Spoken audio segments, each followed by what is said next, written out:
Moi, je suis né à Saint-Jérôme, plus exactement sur le chemin des Hauteurs, qui à l'époque s'appelait Le Cordon, dans l'ancienne paroisse, la paroisse de Saint-Jérôme, municipalité. Mon père était feu Patrice Forget, qui malheureusement est décédé très tôt, en avril 1946. Ma mère était Alzire Temmens, qui au moment du décès de mon père, ben, on était sur une ferme, on était des cultivateurs, production laitière. S'est ramassé avec 11 enfants.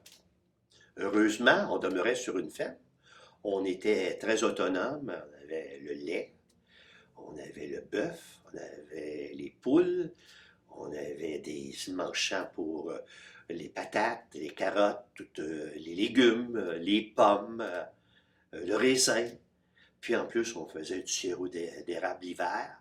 Fait que même si les revenus étaient minimes, ben, ça nous permettait de vivre simplement, mais à l'aisement. La rue où se situe aujourd'hui la rue Forgette, c'est la deuxième terre que mon père possédait. On avait deux terres. Ben, pour être capable de répondre aux animaux, là, faire le grain, le foin, l'avoine, le blé d'Inde. Fait qu'on avait la terre qu'on habitait. Aujourd'hui, c'est la terre, c'est en réalité la ferme Forgette. En réalité, parce que ma mère a vendu à mon frère Paul-André, qui aujourd'hui est décédé, ce sont ses enfants qui l'exploitent. Et mon père avait aussi une deuxième terre pour avoir du terrain de culture. Et sur cette deuxième terre-là, c'est situé aujourd'hui la rue Forget. Et juste au nord, c'est la 119e avenue. Et mon père est décédé dans l'emprise du début de la 119e avenue. Une histoire courte, c'est qu'à l'époque, il y avait aussi une petite sucrerie sur la deuxième terre. Et mon père avait décidé que pour lors du Vendredi Saint, ben, on dynamiterait des roches qui empêchaient de passer avec le gros tonneau pour ramasser l'eau d'érable. Fait que moi, j'étais à peine âgé de 4 ans. Et vendredi, c'était au mois d'avril 1946, là, le message était passé à l'école. On s'était ramassé peut-être une cinquantaine de jeunes. Et mon père avait creusé un trou dans la roche, avait mis de la dynamite. Ben, à l'époque, ça marchait à mèche. Il avait allumé à la mèche. Puis là, les enfants, ben, on avait été repoussés. On était cachés derrière des roches, puis derrière des arbres, pour voir le fameux grosse explosion. Maintenant, c'est déroulé un certain nombre de minutes. L'explosion n'a pas eu lieu. Là, mon père a dit, ben, bougez pas. Je vais aller réallumer la mèche. Il y a un petit vent. Fait que probablement le vent a éteint la mèche.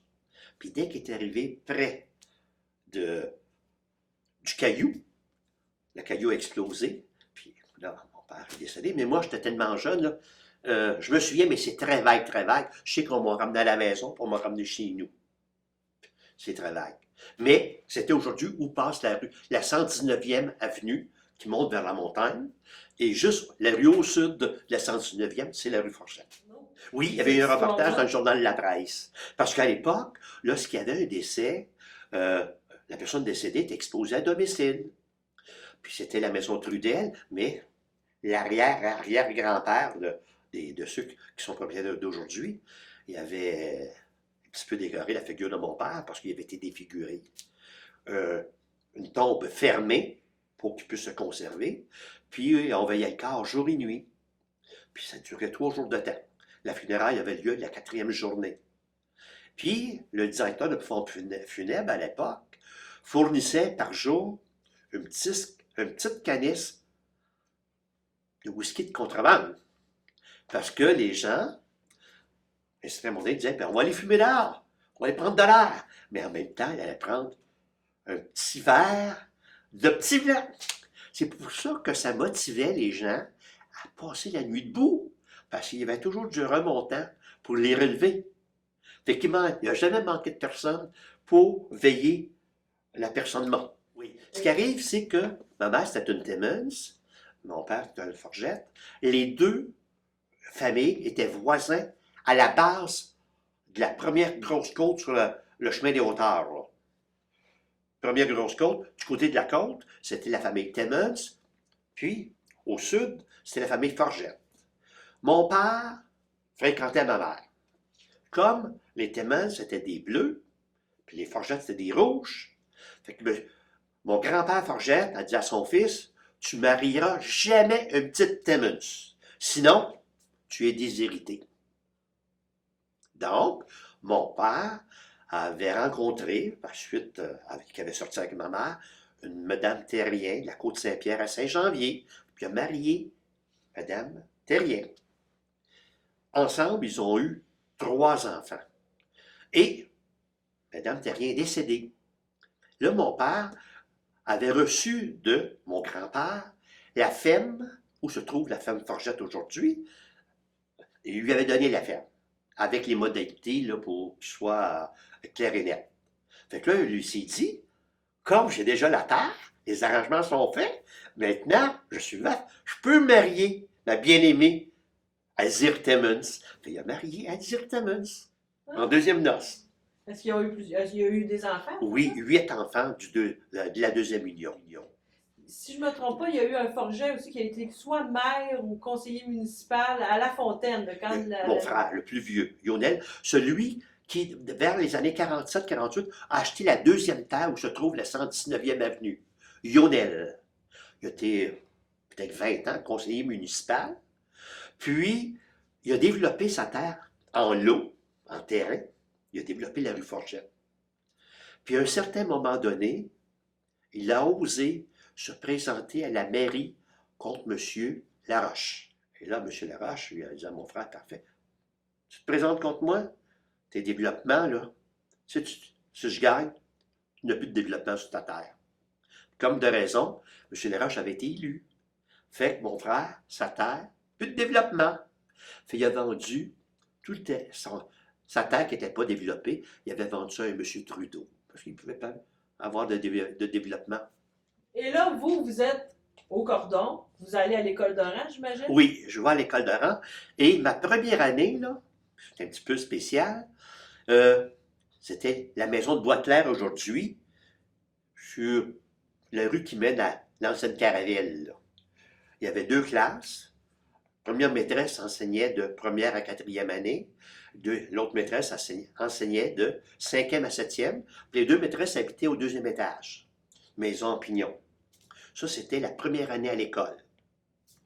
Deuxième année, là, il avait construit la première école du Sacré-Cœur qui a passé au feu. Là, il y avait 4 classes, plus une grande salle au sol, et à l'étage, il y avait 4 classes. Là, j'ai fait ma première, plutôt ma deuxième jusqu'à la 6e année. Parce que dans ma 6e année, au mois de mai 53, là, ma mère vendait la terre à Paul André, qui était marié depuis peut-être 2 ans. Là, on déménageait dans le centre-ville, sur la rue Perrin, Saint-Jérôme, le 1er mai 1953.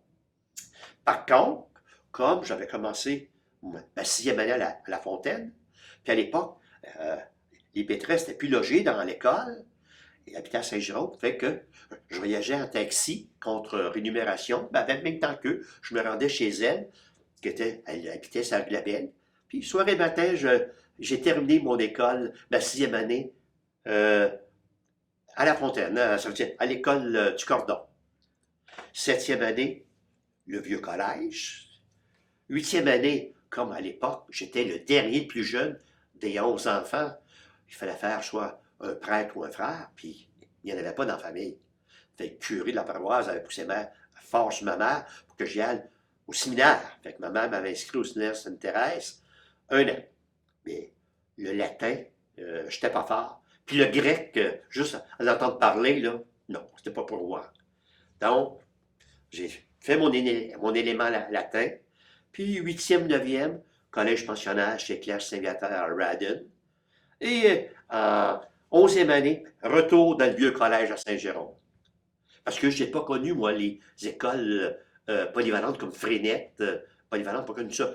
J'ai terminé ma dernière 12e année, je l'ai terminé dans le vieux collège à Saint-Jérôme. L'année suivante, le secondaire déménageait à Frénette. Il venait juste de la bâtir. Et cette année-là, le vieux collège a brûlé. À l'époque, pour réussir le certificat d'études, il fallait avoir 60 ou 50%, toutes les matières. Si tu échouais une matière, tu manquais ton année. Là, moi, j'ai repris ma 12e année, puis la deuxième reprise, j'ai manqué en anglais. Je savais 2 mois en anglais. Yes, Pino. Fait que là, j'ai dit à ma mère, on va remédier à la situation, je vais aller apprendre l'anglais à Toronto. J'avais travaillé dans les années précédentes, j'avais un petit peu d'argent dans mon compte de banque, puis je suis reparti avec 100 piastres, avec ma petite valise de neige. L'école, le 12e année, on terminait vers à peu près le 12 juin. Fait que c'était peut-être le 15-16 juin. Descends par train à Montréal, prends le train Toronto pour apprendre l'anglais. Là, je me loue petit emplacement dans Parkdale, dans l'ouest de Toronto. Le lendemain matin, je me présente à un bureau d'emploi Canada. Puis là, je trouve un petit emploi à 24 pièces par semaine dans une imprimerie. Mais je fais un calcul rapide, ça m'a coûté 28 par semaine pour vivre. Donc, il y avait une perte de 4 $. Mais là, quand même, pas le choix, je ne comprenais rien en anglais. J'ai travaillé avec ce groupe-là, puis c'était surtout des Italiens. J'aurais peut-être appris mieux l'italien que j'aurais appris l'anglais. Mais un petit peu d'anglais que l'occasion de parler, là, je pouvais me débrouiller un petit peu. J'ai écouté, il faut changer d'emploi. Fait que j'avais vu dans le quotidien de Toronto que dans un plan de nettoyage, ils demandaient un employé. J'ai appliqué, puis ils m'ont engagé. Là, j'ai travaillé pour ce plan de nettoyage-là environ 15-16 semaines. Puis là, j'étais rendu que je me débrouillais. Au langage, en conversation, je me débrouillais assez bien en anglais. J'ai une minute. Là, je vais parfaire mon anglais. Je vais appliquer à la banque la plus anglaise. La banque Toronto Dominion. Je vais, un matin, je fais application à la banque. Tout se déroule en anglais. Là, on dit, parfait, monsieur, vous commencez lundi prochain à notre succursale Queen à Hazelton. C'était dans le secteur où j'habitais à Toronto. Vous avez commencé comme un junior. Parce qu'à l'époque, tout le monde commençait. La formation se donnait à l'interne. OK. Fait que le lundi matin, 9 h, je me présente. T'es un junior.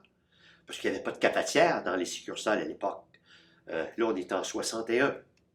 Fait que là, tu faisais le tour des employés. Un café noir, un café avec 2 laits, un café avec un crème, un sucre. Puis là, toute la commande, les gens donnaient l'argent. Là, tu allais au restaurant voisin. Là, tu revenais, puis tu distribuais. Ça prenait quasiment 45 minutes. Puis après ça, ben, on aidait. Le clearing, ça veut dire les chèques de compensation qui rentraient, donnait un coup de pouce pour additionner les chèques pour être sûr que le montant qu'on recevait était bien réaliste. Là, j'avais commencé là à 9 h le matin. À 11 h, je reçois un téléphone en français. Monsieur Forget. Tout surpris. Le bureau du personnel au siège social à la Banque Toronto Dominion. On a un transfert pour vous. Ah, ben, c'est extraordinaire. On vous ramènera moi. Ah, je ne veux pas y aller. Je viens ici pour apprendre mon anglais. Je veux rester là, dans un territoire anglophone pour parfaire. Quand je serai parfaitement bilingue, je retournerai dans le milieu au Québec. Monsieur Fourchette. C'est temporaire, on a des gros problèmes à Montréal. Il nous manque des employés français. Vous êtes venu appliquer à Toronto, donc vous n'êtes pas un séparatiste, un gars dangereux, là, c'est pour ça. On va vous envoyer à Montréal. Tout est payé. On vous donne une journée et demie pour vous rendre à Montréal. Vous commencez mercredi matin au coin de Masson et 8e Avenue, dans Rosemont, à Montréal. Bah, puis faites-vous-en pas. D'ici quelques mois, on va vous rappeler. On va vous faire revenir à Toronto ou en Ontario dans un milieu anglophone. Parfait. Fait que j'arrive à Montréal, Masson, 8e Avenue, succursale. On est 10 employés. Moi, je suis le 10e employé, puis il y en a un qui est parti. Il y a un employé qui parle français. Les 8 autres employés qui sont là sont unilingues anglophones, gérant unilingue anglophone. Fait que j'ai un employé que je peux parler, mais comme je me débrouille assez bien, ça m'aide pour mon anglais. Et là, je commence comme junior, comme à Toronto, chez les cafés. Là, tu progresses. Tu deviens premier caissier, deuxième caissier. Et là, les gens viennent déposer de l'argent. Un Canadien français, là, I want to deposit $50. Puis toi, tu y réponds en anglais.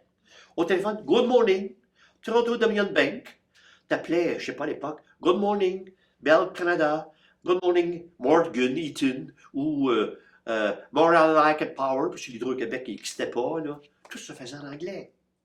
Mais là, la succursale s'est francisée, s'est francisée. J'ai travaillé 3 ans. Mais le gérant, c'était toujours le même gérant. Tout le personnel était rendu bilingue, sauf le gérant. C'était le même gérant. Là, j'ai tant qu'à travailler pour les Anglais. Ben, pourquoi je ne passerais pas pour une banque francophone? Fait que dans mes vacances, je suis allé appliquer à la Banque provinciale à Montréal. Puis tout de suite, ils ont dit, oui, on vous engage. On a besoin de vous. On vous envoie travailler à la chute. Mais c'est temporaire. Travailler à la chute 3 mois. Puis après ça, on m'a repatrié à Montréal. Puis, j'ai toujours été dans Montréal. Arrive 67, l'année de l'Expo. Trafic, ça bloque au péage sur l'autoroute. Je me suis tanné. Et c'est là que j'ai appliqué au centre jeunesse. Et le sujet, pour lequel le sujet titre, Corps de Clairon et Tambour, c'est arrivé avant ça. Ce qui est arrivé en 65, avec mes gens de la famille, on était bien amateurs de musique, aller voir des spectacles. Moi, je ne jouais pas de musique. Mais on aimait ça d'aller voir des spectacles, surtout des groupes, là, comme des fanfares, Corps de Clairon et Tambour, des harmonies. À l'époque, il y avait des festivals de fanfares à Shawinigan. Puis là, ça, à faire du travail en même temps que la course de canot. J'avais un de mes frères qui habitait Trois-Rivières, puis il me téléphonait, « Hey, n'oubliez pas, venez, là. » Là, on partait, là, une couple de la famille, on montait, là, pour demeurer chez mon frère à Trois-Rivières, aller voir les compétitions là-bas. Mon beau-frère, Paul Rubichaud, me dit en 65, « Guy, je pense, il y a de quoi partir un corps de Clairon et Tambour à Saint-Jérôme. » Là, il dit, on est parlé à plusieurs, là, puis il dit, tout le monde, on serait d'accord. Là, je veux former un groupe de 10, former le conseil d'administration, puis on organise l'affaire. Puis comme de raison, moi, septembre 65, on avait le comité de 10, puis là, on décide, on part un corps de Clairon et Tambour. On organise des activités pour ramasser de l'argent, parce que au niveau de la ville de Saint-Jérôme, à l'époque, il n'y a pas aucun argent disponible pour le culturel. Il y a juste de l'argent pour le hockey et le baseball. À part de ça, il n'y a rien. Fait organise des activités, parade de mode, partie de cartes, tout ça d'un gadget, pas possible. Ça. Fait de l'argent. Ça nous fait de l'argent pour acheter des instruments de musique.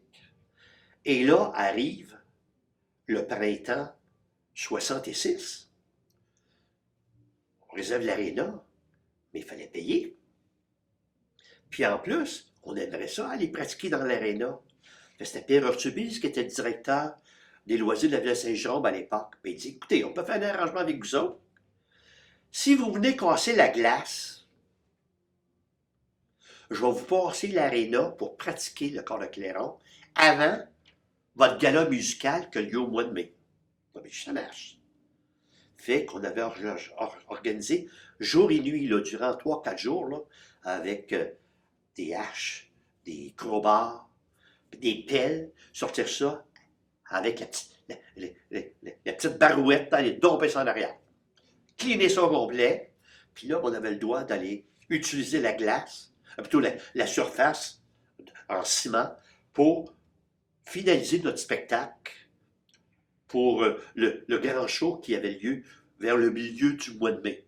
Ça l'a roulé. La première année, notre groupe, c'était un groupe senior. Ça veut dire que la majorité des gens, c'est des gens de 21 ans et plus. On avait quelques personnes qui étaient peut-être 17, 18, 19 ans, mais c'était quand même une minorité. Mais là, le problème qu'on a découvert, c'est que malheureusement, les gens de cet âge-là, nous, les contrats qu'on avait, c'était le samedi soir ou encore le dimanche, surtout le dimanche après-midi. Mais nos membres, c'était des gens qui aimaient ça les fêter dans les bars le samedi soir. Puis bien souvent, quand tu as fêté moindrement un petit peu fort, tu oublies de te lever le dimanche. Fait quand même, on a réussi à faire l'année. Parce qu'à l'époque, on avait été chercher le directeur de la Sûreté comme directeur de discipline. Tu vois, fais-toi-en pas. Je vais faire le tour des bars le samedi soir, puis je vais leur dire vers 10h30, 11h, hey, hey, hey, hey, il n'est pas trop tard, les gars, là. Demain, hein? Bingo! Fait que, quand même, malgré tout ça, ils nous avaient aidé beaucoup. Mais les gens, on s'était rendu compte, le conseil d'administration, que non, on ne pouvait plus continuer dans un corps senior, sinon on s'en allait directement dans le mur. Donc, ils ont pris la décision de transformer ça pour un quart junior. Ça veut dire qu'on pouvait avoir aucun membre au-dessus de 21 ans. Mais là, on est en compétition directement avec les fantaisistes laurentiens qui étaient à l'école Fredette, le même groupe d'âge. Puis nous avions même des instructeurs chez nous qui étaient en même temps des instructeurs aux fantaisistes. Mais honnêtement, je pense que les gens ont été honnêtes. C'est pas eux qui ont fait la publicité pour aller les recruter. Mais dès la première année, ben, on s'est ramassé avec, je sais pas, 80 jeunes. C'est sûr que plusieurs avaient quitté les fantaisistes pour s'en venir chez nous. Puis, il y avait aussi les gays baladins qui existaient à Saint-Jérôme, qui étaient un corps mix. Mais là, quand on est devenu junior, eux ont décidé de devenir un corps exclusivement de filles. Fait qu'on les compétitionnait pas. Fait qu'il y avait juste les fantaisistes. Puis, on avait un groupe drôlement bon, que même on a gagné à quelques reprises le championnat provincial. Au début, on était à trompette. Puis après quelques années, on s'est rendu compte qu'à l'extérieur, on n'avait pas le volume pour des gros spectacles. Fait qu'on avait changé notre section trompette pour une section clairon. Puis c'est là qu'on a gagné, on a compétitionné ce qu'il y avait de mieux au Canada, mais on n'a jamais réussi à gagner le championnat canadien. Mais on a gagné à quelques reprises le championnat provincial au Québec. On organisait à chaque année une compétition au Parc Mélenchon-Saint-Jérôme. Là, on n'était pas pire avec la ville, ils nous fournissaient les facilités gratuites. Peut-être qu'à partir des années 68, là, la ville avait commencé à nous donner peut-être un 1 000 $ par année. Et en 67, on a reçu à un certain moment donné un téléphone de M. Martin Légère, qui était un Acadien de Caraquette au Nouveau-Brunswick. Que là, lui, il avait géré les échanges entre les anglophones et les francophones. Mais il y avait eu un surplus d'argent. Et seriez-vous intéressé à aller à Moose Jaw, Saskatchewan? On va tout vous payer. Vous allez monter là-bas en train, vous allez voyager en train, vous allez passer 16 jours là-bas, mais en échange, vous devez accueillir un quart de filles, de cornemuses. C'était pas tellement nombreuses, peut-être une quarantaine. Eux vont venir passer une semaine à Saint-Jérôme. Ben, ça nous intéresse. À l'époque, j'avais été rencontrer M. Bruno, le gérant municipal, ou l'équivalent aujourd'hui d'un directeur général. Ah, il dit, je vais vous donner un coup de pouce. Parce que, ben, vous, il paye des choses. Fait qu'il dit, je vais vous donner un coup de pouce pour trouver des commanditaires dans la ville de Saint-Jérôme. Parfait. Fait qu'on avait accueilli la ville, plutôt, on avait accueilli le groupe de Moose Jaw.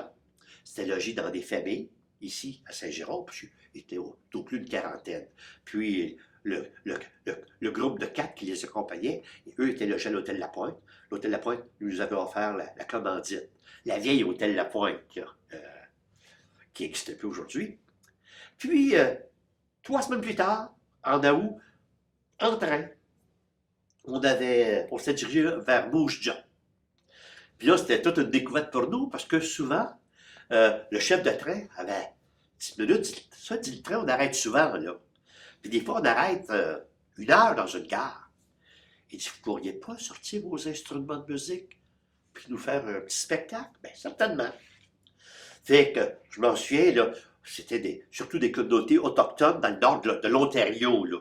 Sioux Larkin, là, puis Capriole. On avait sorti les instruments, donné la musique, des spectacles. Et là, on arrive à Moose Jaw, Saskatchewan. On passe ces séjours-là, bien, tous les jours, on avait un spectacle. Des fois, c'était une résidence de personnes âgées. À un certain moment donné, c'était la ville, dans un parc municipal, devant toutes les autorités municipales, les autorités municipaux. Puis, il y avait eu une assemblée du conseil. Ils sont venus nous chercher, on dit, le président, Paul Rousseau, puis toi, Guy Forget, on va vous nommer membre honoraire du conseil municipal. J'ai encore la plaquette chez nous. Oui, mais il a été très bien reçu. Et même là-bas, on était reçus par un club social chaque matin pour le déjeuner. On déjeunait avec nous. Puis, un jour, ben, lorsqu'il n'y avait pas de spectacle, on avait la liberté, nos jeunes, accompagnés avec les jeunes filles, visiter la région. Et, dans la fin de semaine, on avait eu une demande du club de football des Regina, qui était à peine à 30 quelques mille, d'aller offrir notre spectacle à la mi-temps à Regina. Hey, il faut une seule transport. Fait qu'on a cherché un autobus, on est allé là, on a offert la mi-temps en spectacle pour les Rough Riders de la Saskatchewan à Regina. Le retour, on arrive à Winnipeg, puis là, le train, il y avait un 2 heures d'arrêt. Ça fait que le chef de gare nous demande, vous ne pourriez pas jouer un spectacle dans la gare? Certainement. Mais c'était une gare avec une grosse coupole. On n'avait pas prévu ça. Les tambours, ça roule là-dedans. Et simple, quand on a commencé à jouer le spectacle, là, tout le monde se fermait les oreilles parce que ça bourdonnait, c'était terrible, terrible. Une chance, heureusement, le spectacle durait 12 minutes. Oh, il y avait beaucoup de monde tout le tour, mais j'étais beaucoup trop fort. Puis on était revenu à Saint-Jérôme.